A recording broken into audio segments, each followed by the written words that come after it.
श्री कृष्ण कहते हैं कि वह सब कुछ करो जो तुम्हारे जीवन का हिस्सा है, लेकिन उसे लालच, अहंकार, वासना और ईर्ष्या से मुक्त होकर करो। तुम्हारे कर्म प्रेम, करुणा और भक्ति से प्रेरित होने चाहिए। श्री कृष्ण कहते हैं कि नरक के 3 द्वार हैं, काम, क्रोध और मोह। जो व्यक्ति कामनाओं में उलझा रहता है, जिसके मन में लोभ भरा होता है और जो अत्यधिक क्रोधी स्वभाव का होता है, ऐसे व्यक्ति के लिए नरक के द्वार हमेशा खुले रहते हैं। इस प्रकार के स्वभाव वाले लोगों के लिए सुख की जगह नहीं होती। मनुष्य हर चीज प्राप्त करना चाहता है, लेकिन सब कुछ हासिल करना संभव नहीं है। जो चीजें तुम्हें नहीं मिली, उनके लिए पछतावा मत करो, और जो कुछ तुमसे अलग हो गया, उसके लिए निराश मत हो। जीवन में संतोष और वर्तमान को अपनाने से ही सच्चा सुख मिलता है। श्री कृष्ण कहते हैं, मैं सभी प्राणियों के हृदय में स्थित आत्मा हूँ। मैं ही इन सब का आदि, मध्य और अंत हूँ। उन्होंने समझाया कि समय कभी स्थिर नहीं रहता। आज यदि दुख है तो कल सुख अवश्य आएगा, और सुख के बाद दुख आना भी जीवन का स्वाभाविक चक्र है। वे कहते हैं कि मनुष्य स्वभाव से बड़ा विचित्र होता है। वह अपने से निम्न स्तर के लोगों को हीन समझता है, उनका मजाक उड़ाता है और बार बार कहता है कि वे जीवन में कुछ नहीं कर सकते। जब मनुष्य के पास धन संपत्ति और मान सम्मान होता है तो वह दूसरों का आदर नहीं करता, परंतु वह यह भूल जाता है कि उससे भी अधिक शक्तिशाली समय है। समय का चक्र कब बदल जाए, यह कोई नहीं जानता। समय की ताकत ऐसी है कि कोयला भी समय के साथ हीरे में बदल सकता है। इसलिए जीवन में किसी का मजाक उड़ाना या उपहास करना उचित नहीं। अपने कर्मों को निस्वार्थ भाव से करें, क्योंकि वही फल देगा जो विधाता ने आपके भाग्य में लिखा है। स्वयं ईश्वर भी विधि के विधान को नहीं बदल सकते। श्री कृष्ण यह भी कहते हैं कि जो व्यक्ति आपके प्रति मान सम्मान और कद्र नहीं रखता, उसके साथ रहने का कोई अर्थ नहीं। ऐसे लोग आपके लिए शत्रुता का भाव रखते हैं। ऐसे में अकेले रहना ज्यादा अच्छा है।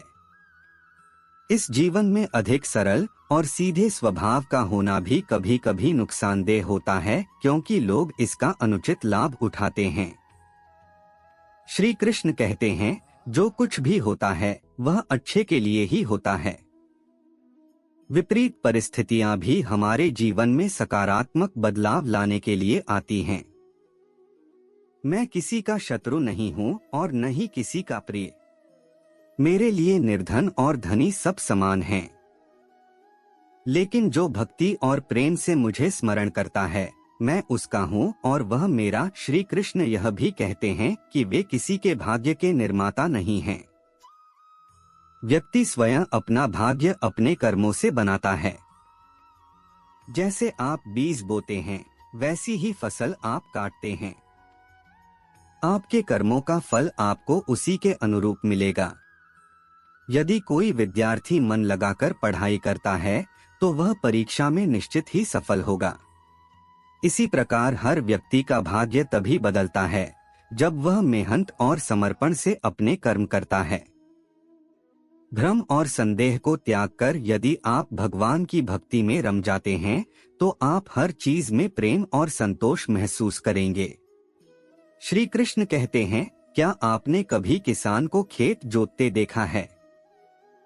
वह पूरी लगन से खेत तैयार करता है, फसल की देखभाल करता है, पशु पक्षियों से उसकी रक्षा करता है। लेकिन सबसे महत्वपूर्ण बात वह यह सुनिश्चित करता है कि खेत में खरपतवार न उगे, क्योंकि एक खरपतवार पूरी फसल को बर्बाद कर सकती है। इसी प्रकार यदि परिवार में कोई संतान गलत राह पर चली जाती है तो वह पूरे वंश के विनाश का कारण बन सकती है। इसलिए संतान के लालन पालन में विशेष ध्यान देना आवश्यक है, क्योंकि यही संतान भविष्य में वंश का गौरव बढ़ा सकती है या उसे पतन की ओर ले जा सकती है। श्री कृष्ण यह भी समझाते हैं कि बुराई से बचना हर व्यक्ति का कर्तव्य है। यदि कोई गलत कर्म करता है तो उसे उसी जीवन में उसका परिणाम भुगतना पड़ता है। जैसे बछड़ा सैकड़ों गायों में अपनी मां को पहचान लेता है, वैसे ही कर्म का फल व्यक्ति को भीड़ में ढूंढ ही लेता है। भगवान हर जीव में निवास करते हैं। यदि आप किसी जीव को कष्ट पहुंचाते हैं तो आप ईश्वर को भी कष्ट पहुंचाते हैं। ऐसा कैसे हो सकता है कि आप किसी को पीड़ा दें और ईश्वर प्रसन्न हो जाएं? जो व्यक्ति कृष्ण का सच्चा भक्त है, वह अपने आराध्य से प्रार्थना करता है कि ऐसा दिन कभी न आए जब उसमें अहंकार या घमंड आ जाए। श्री कृष्ण कहते हैं, आप जो भी कर रहे हैं वह मेरी दृष्टि में है। यह न समझें कि आप अकेले हैं, भगवान हमेशा आपके साथ हैं। वे यह भी बताते हैं कि मन का हारना ही असफलता है और मन का जीतना ही सफलता है। जैसे हमारे विचार होते हैं, वैसे ही हमारा जीवन बनता है। सकारात्मक विचार सफलता की ओर ले जाते हैं, जबकि नकारात्मक विचार हमें असफलता के मार्ग पर धकेलते हैं। इसलिए अपनी सोच हमेशा सकारात्मक रखें। मनुष्य एकमात्र ऐसा प्राणी है जिसे कर्म करने की शक्ति दी गई है। कर्म करना हर व्यक्ति का धर्म है और जो धर्म पूर्वक कर्म करता है वही कर्मवीर कहलाता है। कर्म करना खाली बैठने से बेहतर है। श्री कृष्ण यह भी कहते हैं कि मन, तन, दिल और दिमाग से किए गए पापों का दंड निश्चित है। इसलिए सच्चे और अच्छे कर्म करें, क्योंकि यही जीवन की सच्ची पूजा है। जिसका मन भगवान में रमा हुआ है, उसे इस बात की चिंता नहीं होती कि जीवन में उसने क्या पाया और क्या खो दिया। भक्ति कोई अर्जित की जाने वाली चीज नहीं है, यह तो ईश्वर का दिया हुआ अनमोल उपहार है। प्रार्थना ईश्वर को नहीं बदलती, बल्कि यह प्रार्थना करने वाले व्यक्ति के अंतःकरण को बदलती है। श्री कृष्ण कहते हैं, विचलित मन वाला व्यक्ति मृत्यु के प्रति उसी प्रकार असहाय होता है जैसे अचानक आई बाढ़ में सोते हुए गांव के लोग बह जाते हैं। जीवन में सच्चा धर्म यह है कि आप जो भी करें उसे पूरी तरह से ध्यानपूर्वक करें। देखते समय केवल देखिए, सुनते समय केवल सुनिए, महसूस करते समय केवल महसूस कीजिए और सोचते समय केवल सही सोच को अपनाइए। हर व्यक्ति का कर्तव्य है कि वह अपने पसंदीदा काम को ढूंढे और फिर उसमें अपने पूरे मन, शरीर और आत्मा को लगा दे। यही सच्ची सफलता का मार्ग है। अधिकतर लोग इसलिए असफल होते हैं क्योंकि विपरीत परिस्थितियों में उनका साहस टूट जाता है और वे भयभीत हो जाते हैं। संसार का नियम है कि जैसे विचार आप ईश्वर और ब्रह्मांड को भेजते हैं, वैसे ही विचार और ऊर्जा आपको वापस मिलती है। इसलिए यह आवश्यक है कि आपके विचार सकारात्मक हों। जब आप सकारात्मक सोच के साथ आगे बढ़ते हैं तो जीवन की राह अपने आप सरल और सुगम बन जाती है। जब तक आप अपनी समस्याओं और कठिनाइयों के लिए दूसरों को दोषी ठहराते रहेंगे, तब तक आप उन समस्याओं का समाधान नहीं कर सकते। भाग्यशाली व्यक्ति विपरीत परिस्थितियों में भी भगवान को धन्यवाद देता है, जबकि दुर्भाग्यशाली व्यक्ति थोड़े से कष्ट पर भी भगवान को कोसने लगता है। श्री कृष्ण कहते हैं कि भगवान अपने भक्तों की परीक्षा लेते हैं। इस परीक्षा में भक्त को अनेकों कष्ट सहने पड़ते हैं, लेकिन जो साधक हैं वे इसे भगवान की इच्छा समझकर स्वीकार करते हैं और डटकर उसका सामना करते हैं। यदि आप यह प्रतीक्षा करेंगे कि कोई और आकर आपके जीवन को बदलेगा, तो आप गलत सोच रहे हैं। परिवर्तन लाने के लिए सबसे पहले आपको खुद आगे आना होगा। जो कुछ भी आपके भाग्य में लिखा है वह निश्चित समय पर आपको मिलेगा। व्यर्थ की चिंता करने से कुछ हासिल नहीं होता। इसलिए जो भी आपको मिला है उसे सही तरीके से अपनाइए और बिना फल की अपेक्षा के कर्म करते जाइए। यही जीवन की सच्ची सिद्धि है। हर व्यक्ति के अंदर अपनी विशेषताएं और कमजोरियां होती हैं। मछली कभी जंगल में दौड़ नहीं सकती और शेर कभी पानी का राजा नहीं बन सकता। इसलिए हमें हर किसी की अहमियत को समझना चाहिए और उसे स्वीकार करना चाहिए। श्री कृष्ण कहते हैं कि कर्म पर तुम्हारा अधिकार है, लेकिन उसके फलों पर नहीं। इसलिए कर्म करते समय फल की चिंता मत करो और न ही काम में आसक्ति रखो। क्रोध से मनुष्य की मति भ्रष्ट हो जाती है, जिससे उसकी स्मृति भ्रमित हो जाती है। स्मृति के भ्रमित होने से बुद्धि नष्ट हो जाती है, और जब बुद्धि का नाश होता है तो मनुष्य स्वयं अपना विनाश कर लेता है। एक समय की बात है, एक छोटे से गांव में एक साधु महात्मा रहते थे। उनका जीवन बहुत सरल था, लेकिन उनकी बुद्धिमत्ता और ज्ञान के लिए दूर दूर से लोग उनके पास आते थे। गांव के लोग उन्हें अपना मार्गदर्शक मानते थे। जब भी किसी को कोई समस्या होती, वे साधु के पास समाधान पाने के लिए जाते। साधु सभी की समस्याओं को सुनते और सरल शब्दों में उन्हें समाधान देते, जो उनकी समस्याओं का मूल कारण समझने में मदद करता। एक दिन एक युवक साधु के पास आया।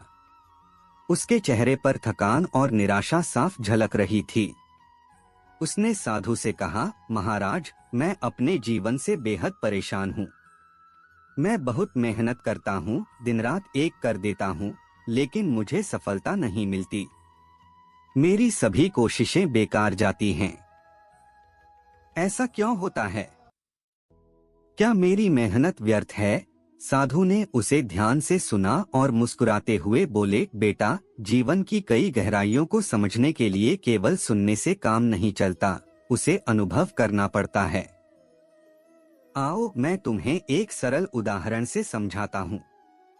चलो नदी किनारे चलते हैं, वहाँ मैं तुम्हारे सवाल का जवाब दूंगा। युवक थोड़ी झिझक के साथ उनके साथ चल पड़ा। साधु उसे नदी के किनारे ले गए। वहां पहुंचकर साधु ने एक पत्थर उठाया और उसे नदी में फेंक दिया। पत्थर जैसे ही पानी में गिरा, पानी में छोटी छोटी लहरें बनने लगीं और दूर तक फैल गईं। साधु ने युवक से पूछा, क्या तुमने देखा कि पत्थर गिरने से क्या हुआ? युवक ने जवाब दिया, हाँ महाराज, पत्थर गिरते ही पानी में लहरें बनने लगीं। साधु ने कहा, जीवन भी इसी नदी की तरह है। जब हम कोई कर्म करते हैं तो उसका प्रभाव जरूर पड़ता है। कुछ कर्मों का फल तुरंत दिखाई देता है, जैसे इस पत्थर के गिरने से लहरें बनी। लेकिन कुछ कर्मों का फल समय के साथ आता है। जैसे यह पत्थर गहरे पानी में डूब गया, वैसे ही कुछ अच्छे कर्मों का परिणाम हमें समय के बाद मिलता है। यह जरूरी नहीं कि तुम्हारी हर मेहनत का फल तुरंत दिखाई दे। युवक ने साधु की बात को ध्यान से सुना, लेकिन उसकी चिंता अब भी दूर नहीं हुई थी। उसने कहा, महाराज, मैं तो कई सालों से मेहनत कर रहा हूँ, फिर भी मुझे कुछ हासिल नहीं हुआ। क्या मेरी मेहनत व्यर्थ है? साधु ने उसकी ओर देखते हुए कहा, बेटा, जब कोई किसान बीज बोता है तो उसे तुरंत फसल नहीं मिलती। उसे बीज की देखभाल करनी होती है। वह उसे पानी देता है, धूप की व्यवस्था करता है और समय का इंतजार करता है। बीज अपनी जड़ों को गहराई में मजबूत करता है और फिर एक दिन वह बड़ा पेड़ बनता है। तुम्हारे कर्म भी वैसे ही हैं। अगर तुम सही दिशा में मेहनत कर रहे हो तो तुम्हें उसका फल अवश्य मिलेगा, लेकिन उसके लिए धैर्य और विश्वास रखना होगा। साधु ने आगे कहा, याद रखो, जीवन में धैर्य का बहुत महत्व है। अगर किसान बीज को जमीन से बार बार निकालकर यह देखने की कोशिश करे कि वह बढ़ रहा है या नहीं, तो वह कभी फसल नहीं पा सकता। उसी तरह तुम्हें अपने कर्मों पर भरोसा रखना होगा। हर मेहनत का फल मिलता है, लेकिन उसका समय ईश्वर के हाथ में है। युवक ने साधु की बात समझ ली। उसने महसूस किया कि उसकी निराशा उसे कमजोर बना रही है और उसे धैर्य के साथ अपने प्रयास जारी रखने होंगे। उसने साधु को धन्यवाद दिया और कहा, महाराज, आपने मेरी आंखें खोल दी। अब मैं अपने कर्मों में लगा रहूंगा और उनके परिणाम की चिंता नहीं करूंगा। मैं धैर्य और विश्वास के साथ आगे बढ़ूंगा। युवक साधु से विदा लेकर अपने जीवन में नई ऊर्जा और संकल्प के साथ लौट गया। उसने न केवल अपने कर्मों को और भी उत्साह से करना शुरू किया, बल्कि अपने मन को शांत और सकारात्मक बनाए रखा। धीरे धीरे उसे अपने मेहनत का फल मिलने लगा और वह समझ गया कि साधु की बात कितनी सही थी। इस कहानी से हमें यह सीख मिलती है, हम जो भी कर्म करते हैं उसका फल हमें अवश्य मिलता है, चाहे वह अच्छा हो या बुरा। हमें धैर्य और विश्वास के साथ सही समय का इंतजार करना चाहिए, क्योंकि कर्मों का फल कभी व्यर्थ नहीं जाता। दोस्तों, इस वीडियो में बस इतना ही। मिलते हैं अगले वीडियो में। अपना ख्याल रखिएगा। जय श्री कृष्णा।